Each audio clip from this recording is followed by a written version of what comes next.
Welcome to Excel Magic Trick number 448. Hey, if you want to download this workbook and follow along, click on my YouTube channel, then click on my college website link, and you can download the workbook, Excel Magic Trick 440 to 451.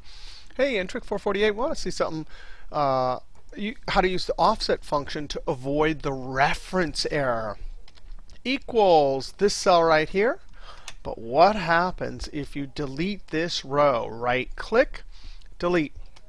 You get a reference error, and reference means something very simple. It means that cell reference is gone. It was looking at B13, but when we deleted it, it realized we deleted and gave us that error. I'm going to Control-Z, Escape, Control-Z. To avoid that, you can use the offset function. Offset. Now, reference.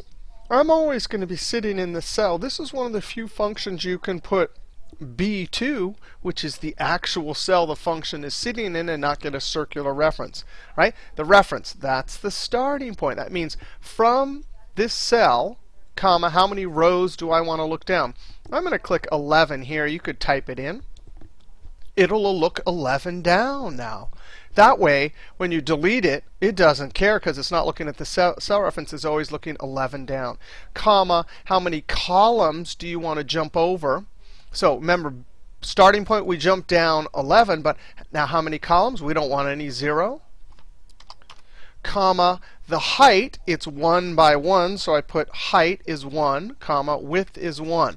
Now, let's just learn about the default settings in the offset function. If you leave the width argument out, it assumes it's 1. If you leave the height argument out, it assumes it's 1. If you leave the rows or columns out, it assumes it's 0. You have to have at least one of those somewhere. But I'm going to leave all of those out. Are you kidding me? That's it. That's all we need. Close parentheses. And comma. We need the comma because it needs to know that there is, by default, we leave it out. It assumes it's a 0. Control Enter. It's looking down there. Now, let's just change this number, 5, to prove to ourselves. Sure enough, it's looking down there. Now, if I right-click Delete, I right-click Delete that row 13. And sure enough, it grabs that value.